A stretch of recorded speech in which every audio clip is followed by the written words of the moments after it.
Le recyclage d'actifs devient progressivement l'un des outils privilégiés pour répondre au déficit de financement des infrastructures en Afrique. Réunis à Brazzaville autour du président de la Banque africaine de développement, également président du conseil d'administration d'Africa 50, plusieurs ministres africains, investisseurs et responsables d'institutions financières internationales ont débattu des mécanismes capables de transformer les actifs publics en capital productif. L'enjeu est clair, permettre aux États de lever des financements sans creuser davantage leur dette publique. Les besoins d'investissement en infrastructure sont énormes et nous pensons aujourd'hui que nous devons mobiliser beaucoup plus de financement pour les infrastructures africaines en Afrique.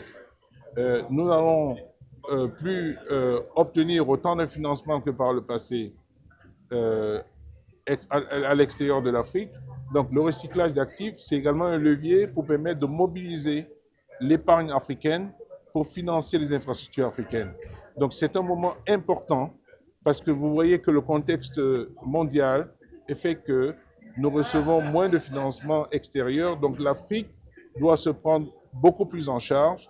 L'objectif est double, dégager des nouvelles ressources financières et améliorer l'exploitation des infrastructures existantes, qu'il s'agisse des routes, des ports, d'aéroports ou de réseaux énergétiques.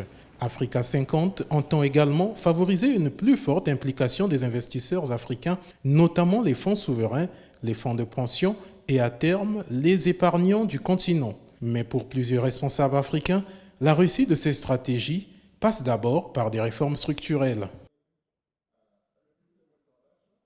Il y a un certain nombre d'éléments sur lesquels nous devrions impérativement être prêts. Le premier élément, c'est évidemment le cadre législatif et réglementaire pour lequel des assistances techniques seraient nécessaires pour que nos différents pays, mais bien au-delà, pour qu'également au niveau sous-régional, sur le continent, eh bien, que nous puissions avoir des textes qui soient harmonisés.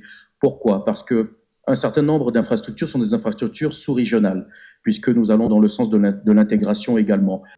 Dans un contexte marqué par la diminution des financements extérieurs, les intervenants ont souligné l'urgence pour l'Afrique de mobiliser davantage des ressources internes afin de soutenir ses ambitions de développement et d'intégration régionale. À Brazzaville, le recyclage des actifs publics apparaît désormais comme bien plus qu'un simple outil financier. Pour les décideurs africains, il pourrait devenir un instrument stratégique de souveraineté économique à condition que les États harmonisent leur réglementation et créent un environnement favorable à l'investissement africain dans les infrastructures du continent.